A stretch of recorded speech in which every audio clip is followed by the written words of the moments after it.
But the bad news is you're the ones that aren't willing to make those sacrifices either. Until, and you connect dots at different times in the seminar. Normally, by the end of today, if you haven't connected the dots, there's a high probability, kids, you're not going to connect the dots.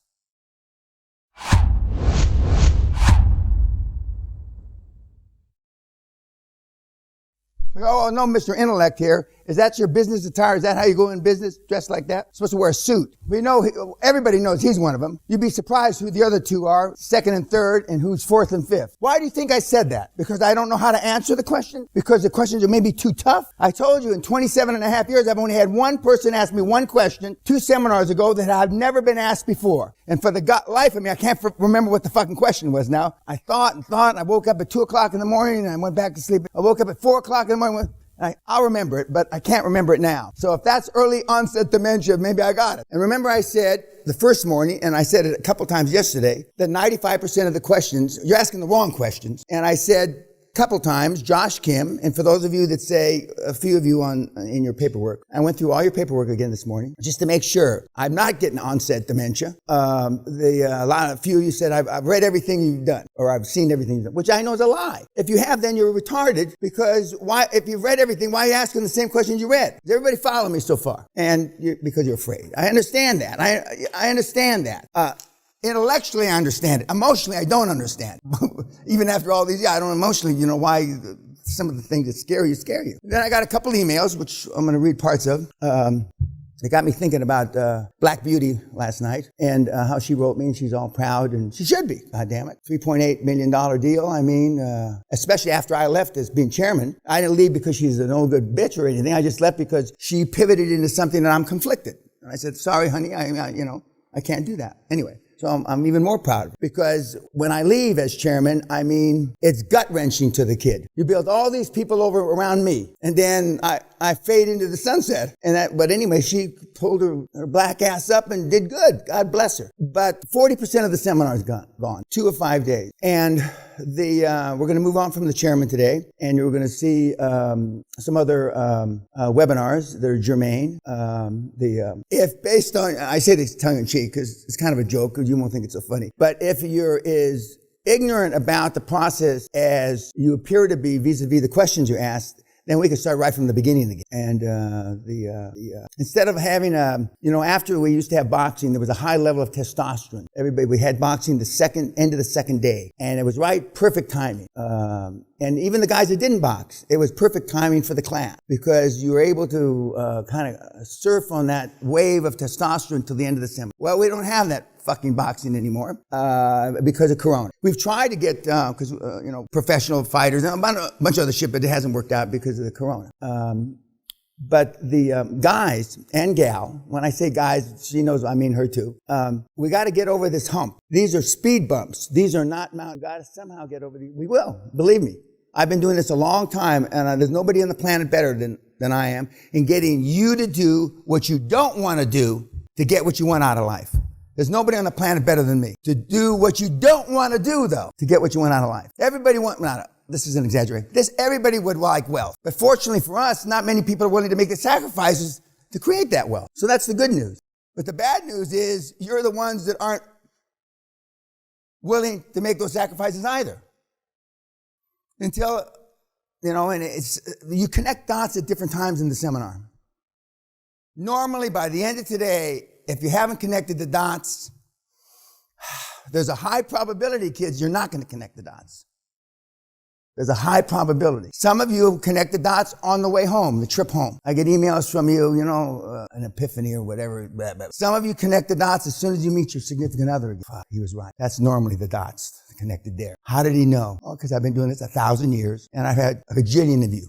That's how come I know. And the easiest thing for your significant other to say, I'll be supportive. Doesn't take much, does it? It takes a whole bunch much to be supportive, though. For those of you that have teenage kids, your teenage kids, my bad words aside, and Black Lives Matter and shit like that aside, they'll be more supportive than your wife or your significant other. Teenage kids. In other words, where they more or less kind of at the age of reason now. Not little kids. Little kids don't give a shit, And the older kids, he went to another fucking seminar, fuck him, But the teenagers will be your sense of support. Just as the one guy that you saw, or we heard a couple of days ago, he said his brother was his support factor. Remember? And I've told you the chairman that we spent a lot of time, and we're moving on from him today, has to be your support factor, mentor, teacher, whatever those words to describe. And if he or she isn't, then you made the wrong choice. Because everybody can be supportive when things are going well. But when the shit hits the fucking fan, for those of you that have been in long-lasting relationships, good or bad, you know when the shit hits the fan, the shit hits the fan. And when you got no place to turn, that's when your significant other, I would rather have your chairman, because I know what the odds are of your significant other being supportive. And they're not high. We'll put it that way. They're not high. They're not high. It's not because they may even really love you. I could give a whole seminar on love. But anyway, they may even really love you, but they didn't sign off. And this, in their favor, I'm going to defend them right now. When you took on these various people to be your significant others, either man, woman, or beast, they didn't sign on to be the other half of a QLA cup. They didn't sign off for that. And they're right about that. So I could go give a whole lecture on, is it fair to them? A whole lecture. Fuck them. I'm not here to be fair to them. I'm here to be more than fair to you. Fuck them. Because I'm not a pleaser. And I want to be effective and not liked. And I know being liked means I'm not effective. So whether they signed up or not is not my challenge. And if you make it your challenge, you're going to have a problem. But if I was arguing for the defense in a divorce case, I could spend a week arguing their case for them. I could spend a week. Well, he didn't tell me this shit 11 years ago, 9 years ago, 4 years ago, 5 months ago. Some of you have taken 2-3 years to come here. You discovered me, or whatever the right word is, 2-3 years ago. Now, depending on how much you shared with your significant other, and a few of you have gone through a significant other or two in those 2 or 3 years. So I just want you to know, get prepared. Anelli was right. He said, when you cross that gate, that threshold, when you leave here, Dan's setting you up, the old man, as he calls me, is setting you up to shit yourself, because I'm not there anymore. And the emails I get, like these 2 or 3 emails that I'm going to share with you during the day today, I don't respond to. Because if I try to respond to all the fucking emails I got, that's all I'd be doing. So I do my hardest, my best work while you're here to try to slap reality into you. But I can just, I know the talks. When Gerard said, his wife contacted me. She did. She called. She wrote emails. He's a beast. He's going to kill the children. He's going to kill me and all kind of shit. And now on his last birthday, his 46th birthday, she sent me a picture of a cake she baked with my picture on it. Because everybody's happy as fucking Larry now. They're rich. Funny how that works. Now I'm like, there's Jesus, Muhammad, and me.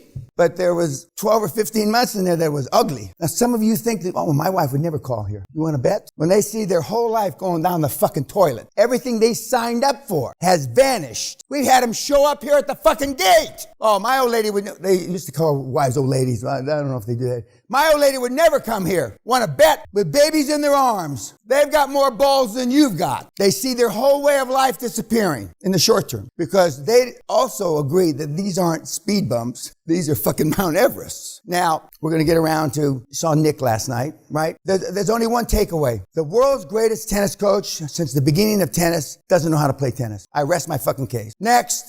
Doesn't know how to play tennis. And you want to know the why. You still don't get it. Instead of the how's the only thing that's important. During the Battle of the Somme, which wasn't too far from here, across the English Channel, 1918, and the World War I was going poorly for the Allies. It's always going poorly in the beginning. And the Germans and the English and the Allies were like 50 to 150 yards apart, just fighting back and forth, month after month, etc. And they're going to attack at dawn, the Allied side. And there's a little young lieutenant, as they say, British lieutenant, with a swagger stick under his arm and a whistle and a pistol on his hip. And he's making sure that they got Dutch courage. Give them a shot of whiskey. Dutch courage before they're going to go over the line. And you know that of every 3 people that go over the line, one's killed instantly, one's maimed, and one makes it. And then he goes, "Doot, doot, over the wall, lads." You got to be fucking suicidal to go over that motherfucking wall. But you did. "Doot, doot, over the wall, lads." And again, you got to be suicidal. But they did. On the other side as well, the German side. Now why, in Allah's name, would you go over the fucking wall when the little skinny kid that doesn't even shave, you're going to go over the wall, but you're not going to die. You only think you're going to die. We have not had anybody die from cold calling yet in almost 28 years. Not one. We've had a couple heart attacks. We've had people shake so much on the phone that they had a heart attack. Young people. Not old. Suicides and mental breakdowns aside. Those are givens. Guys, I was looking at my Twitter, and Jocko Wacko said how he's dealing with COVID. I didn't even read it. I just how he's dealing with COVID. And various other people have recipes to deal with corona. But none of them have recipes how to make money in corona. They're talking about the emotional anguish of corona. Grandparents that can't see their grandchildren. But sorry, kids, I don't suffer from that. Daughters suffering with the anguish that can't hug their moms. I sure shit can't relate to that either. A whole generation, and I already alluded to yesterday that they're being homeschooled by their parents that are morons. That's what they're really afraid of. Just imagine if you're in rural America in Arkansas and your mom and dad have got 5th grade education, they work on a farm, and they're going to homeschool you. That generation's gone. And then those kids are left to their own devices. They may not have internet out there. They may not have a laptop for education. In 2009, 8 and 9, when the Sovereign Fund of China asked me to come back and help them, Sally and I and Bruce the Whipple and our whole team went back, and they wanted a project to educate 500 million kids on the internet, because there's no way that they can educate the kids that they've got in the rural areas. And after 3 weeks, I told them, if you had asked me here 10, 15 years ago, I could have helped, but I can't help now. You're beyond it. Just like I say that we're beyond, I told them in 2008 and 9, vis-a-vis educating the masses, they were beyond it. They waited too long. What about Nick? Other than he doesn't know how to play tennis. Comments, takeaways. I like the fact he can't remember his 8 wives' names, because when you leave Nick, you're out of his life. Just the opposite of you. Next. Yes, sir. He said, I don't think, I just react. Just like you guys. Oh, man, just a trigger-pulling motherfucker. Just like you. What else? Yes, sir. He only focused on one thing, winning. Focus on the few, not the many. As long as you perform good, he knows you. Otherwise, he doesn't remember. Forget about it. Am I closer to my best high-performance superstars? Yes. No question about that. But not because I follow them, because they want to impress me. So I get the information like an email. It's like, because I'm the alpha male father they never had. And they want my praise and pat on the head, and I don't pat anybody on the head. I only kick them in the ass. And all your lives, even the few of you that have had rough lives, and none of you really had rough lives, but those of you that think, and perception is reality. If you think you had a rough life, you had a rough life. But there's nobody out there to pat you on the head. And if you can't live with the fact that the only praise you're going to get is from yourself, you're going to have a hard time with this program. Yet the kids perform. And the expectations now are so great because we got so many guys making so much money. What else about Nick? Yes, sir. He puts himself first in all situations. Really? Just like you, huh? There's a reason why. And we had a kid here 2.5 years ago that was part of the Knicks school. He was from Argentina. He was a world-class athlete, tennis player, and his family was well off. Shipped him up to the school in Florida. The kid sobbed. I didn't see the movie, but the kid sobbed during the whole fucking movie. He sobbed sitting right about where she's sitting during when we talked about it, because he says it was much worse than much worse. They're putting a happy face on this. You have no idea how he treated it. He says in a 200 kid camp of tennis, there were 4 or 5 of his favorites, and then there were 4 or 5 that wanted to cut the throats of those 4 or 5 to become his favorite. Agassi being one. That's what it's like in the real world of high performance. A metaphor I use, which is a bad metaphor, but I was on a plane. I've been on a couple of planes that crashed, and the co-pilot or the flight attendants are running around, put your seatbelts on, smoke coming on, bullshit. And we had about 50 Asian, Chinese, or Vietnamese nuns. And we had about 50 regular Asians, and then the rest of the people Caucasian. And they said, women and children first. Not. The Asians were walking over the nuns like they were stones on the ground. And here I am, trying to huddle over 3 little Chinese nuns as they're walking up my back. Women and children first. We've heard that before, right? Not. That's in the movies. That's not in real life. And the nuns forgave them. I still haven't. But I'm not in the nun business. I'm not here to forgive you. I'm here to get you across the goal line as quick as humanly possible. Whether I have to punch you emotionally, slap you, spit on you, doesn't make any difference to me. Because I don't care what you have to say about me or what you think about me. Or God knows how you feel about me. Remember I said sometime yesterday, I think it was in the morning, if I had one word to describe how I wanted you to be, was selfish. Not more selfish, because none of you are probably selfish at all. Selfish. If I asked my first wife or I asked Sally, who they both worship the ground I walk on, they love me, but would both say, our love for Dan is transitory compared to Dan's love for himself. Meaning, Their love for me is non-existent compared to my love for myself. Nobody loves Dan Pena more than Dan Pena. And the high-performance people that I have the privilege of being around, you can't be a good father unless you love yourself first. You can't be a good son unless you love yourself first. You can't be a good fuck-all anything unless you have love, self-esteem for yourself. And for those of you that have children and you already know they have no self-esteem, guess where they got it from or didn't get it from? Your kids, little worthless pieces of shit that they are mirrors of you, and if the mom's around, or that's it. And there's more to raising kids and taking them to little league games and soccer and that kind of shit. I didn't do any of that. I already told you, I never bought a candy, a flower, nothing, ever in my entire life. What else about Nick? Yes, sir. He set his camp up, and all of his students, he fully immersed them into tennis completely. He allowed them to, live in his home, and they had chores and things like that, but they was completely immersed into tennis. Absolutely. And you've heard already, and you're going to hear the rest of the week, the guys and the gals on these webinars, we immerse ourselves. Roberto's coming up, I think, later today, who was one of the success stories of the last 18, 24 months. He said, I click on the Harvard talk or some talk when I'm taking a shower to get programmed.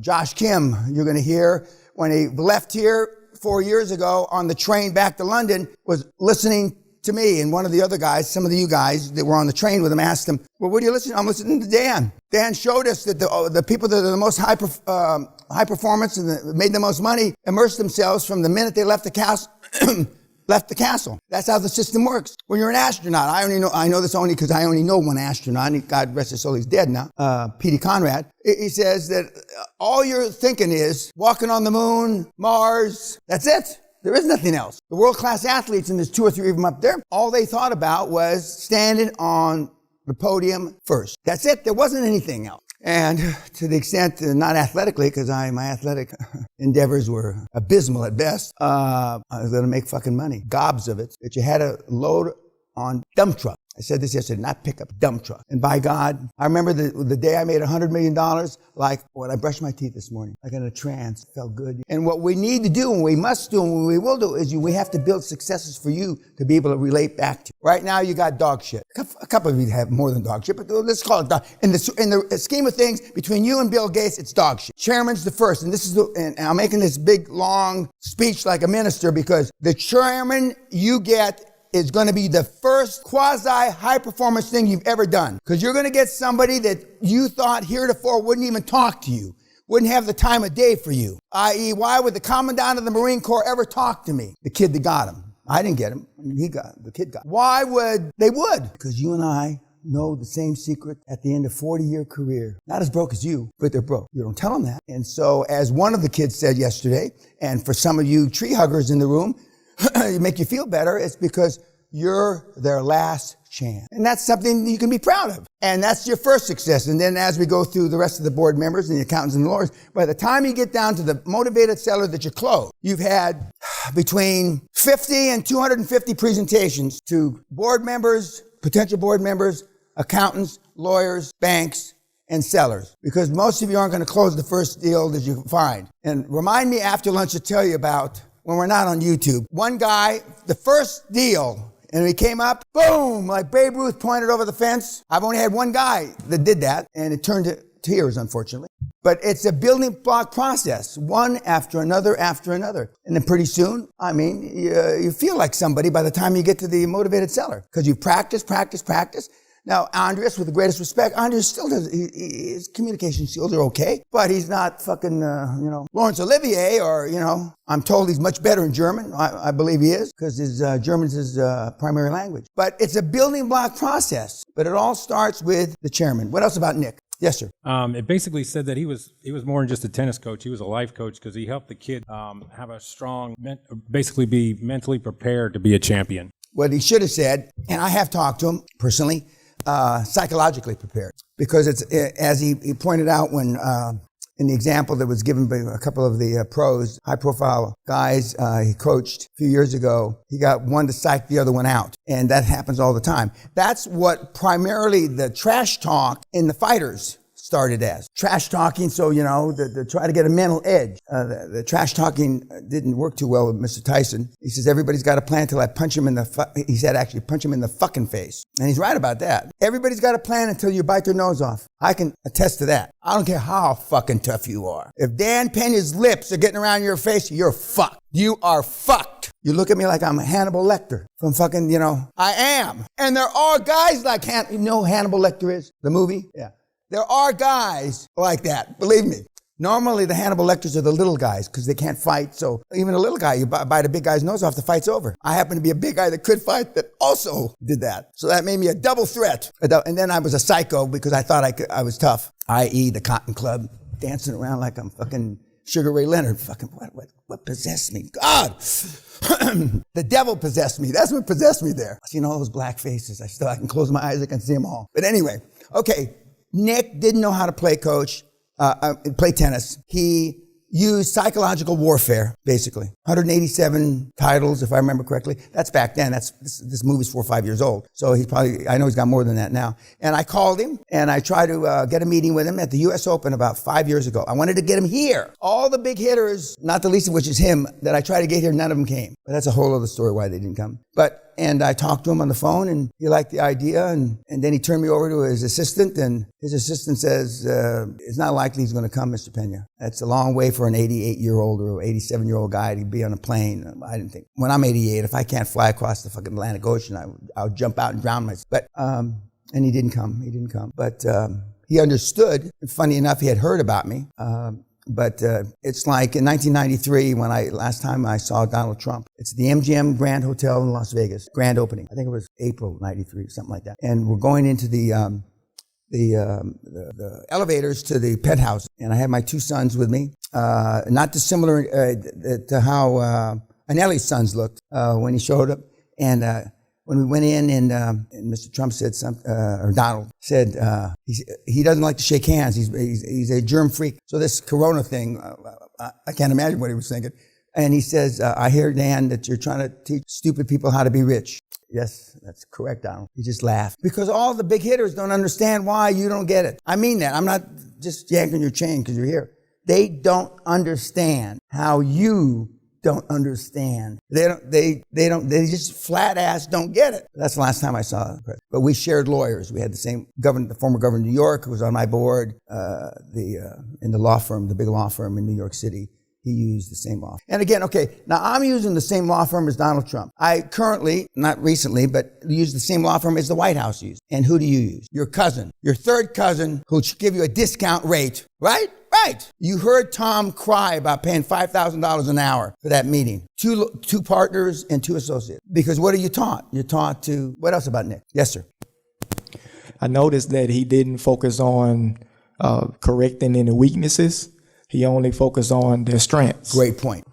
My job, and the reason we do as much testing as we do before you get here, is to ascertain if you have any strength. Because some of you don't. I don't mean you, I mean people that come to the seminar. Some of you just don't. But if you have any strength, to pump cement up their asses. Because trying to create weaknesses in the strengths is a recipe for disaster. So the great coaches take the strengths and make them better. They don't try to transform weaknesses into strengths. Walked by one of the guys on the estate today, and I kept on looking at him. He said, "Good morning, sir." And I wanted to say his name, but I don't know it. He's probably been here 20 years. Phil, Steve, Bill, Joe. Just was testing myself, see if I was still early onset dementia. Anything else about Nick? The most important thing about Nick is he doesn't know how to play tennis. And you all want to know. You want to, and I don't want to know anything. Steve Jobs didn't want to know anything. Remember, success leaves clues. So far, we've studied 3 icons. 2 from business, arguably one changed the world, arguably McDonald's changed the world as well, and Nick, for athletic. A couple other guys that I've tried to get here unsuccessfully, Bobby Knight, one of the great basketball coaches of all time from Indiana, and then ultimately, and then when he choked and hit one of his students with a chair, he lost his job, and then he went to coach at Texas Christian, I believe. Hit his All-American forward with a fucking chair. But Woody Hayes is my favorite, and he's on the influencer along with Bobby Knight from basketball from Ohio State. They're playing Vanderbilt, and Vanderbilt were pussy in football, whenever this was, back in the 70s or something. And the Vanderbilt halfback came around the end and got around the corner, the safety, and was going to run for a touchdown. As legend has it, Woody Hayes has his clipboard like this and his headset like this. He threw his headset down to his clipboard and tackled him himself. That was the end of his career. Now, he knew that would be the end of his career. One of the great football coaching careers of ever. I couldn't let that cocksucker. I'd rather stop coaching ball than let that motherfucker score. How many of you in this room feel that strongly about anything? In the super success test, one of the questions is, what would you do if somebody spit in your wife's face, or I forget what the question is, slap, 96.4% of the many thousands that have taken that test, I'd ascertain his state of mind to see why he would do such an ugly thing. Instead of beat him to fucking death or die trying, I'd ascertain what his state of mind was that he spat in my mom's face. Are you shitting me? That's where society is. Anything else about Nick? Yes, sir. He believed in isolate people in order to get the best out of them. Now, I used to ask, but I don't ask this anymore. What traits in Nick do you have that you possess, that you equally possess as does Nick? I don't ask that question anymore because a few of you are so delusional, you actually think you have some. So and it gets off in discussions, so we skip that question now. But some people, in every seminar, until I stopped doing it maybe 3 years ago, think delusionally that they've got some of the same characteristics as Nick, as Steve, as McDonald's got. Now that's early onset dementia, because in no way, shape, manner, or form are you anything like those guys. Okay, now I'm going to read this in a second. As you know, on my 75th birthday, my wife gave me a lot of stuff, not shit, but stuff. When I say shit, I don't mean bad shit, I mean stuff. And she had this car made for me. We went down to the Rolls dealer down in South England, as we did for the Bentley. It was bespoke, handmade for me. And with the $1 trillion man and the QLA colors, yada, yada, yada. And then there was a ceremony when I gave up my old Rolls and I got the new one, and et cetera, et cetera. So I do this for my own benefit, and I put it on social media. And guess what? We're just going to go through a few. What do my kids, QLA mentees, get? They do what their daddy does, me. So these are John and Amber, the rolling up. I forget what the fuck they're rolling up, but they're doing it successfully. And so he bought, now it's clear, originally I thought he bought this for his wife, but now I'm told that maybe he bought it for himself. So, but a great couple. And then the Carlines, who are my neighbors here, and I've only got a couple here, but I should get a kickback from Rolls and Bentley and shit, because the kids go out and buy them, and they're not buying these cars with good looks; they're buying them with money. And to say that your life changes, Tan, the Vietnamese gangbanger, yesterday said, we all want the money, but you don't know what the money does to you, and it transforms. It's like I say, Sally and I have been poor and we've been rich, and there's no comparison. I mean, none, zero. It's not even, and if I can't even get you to enter the Smell the Leather contest, and these other things that we've tried and failed at, how much do you really want to be? Well, and your significant other's going to tell you, is money the only thing? Isn't there more to life than money? And you better have an answer ready. If you have any chance of wanting to keep the old slag, I would just use it as a Pontius Pilate moment. Wash my hands of you, bitch. Don't let the door hit you in your flabby ass on the way out. And then you praise Allah. You get down on your fucking knees. Thank you, God. But you're not going to do that. Now, just as my mentees buy cars, they're similar to ours. They also buy expensive watches, which I don't know. This guy from Australia bought this $140,000 watch,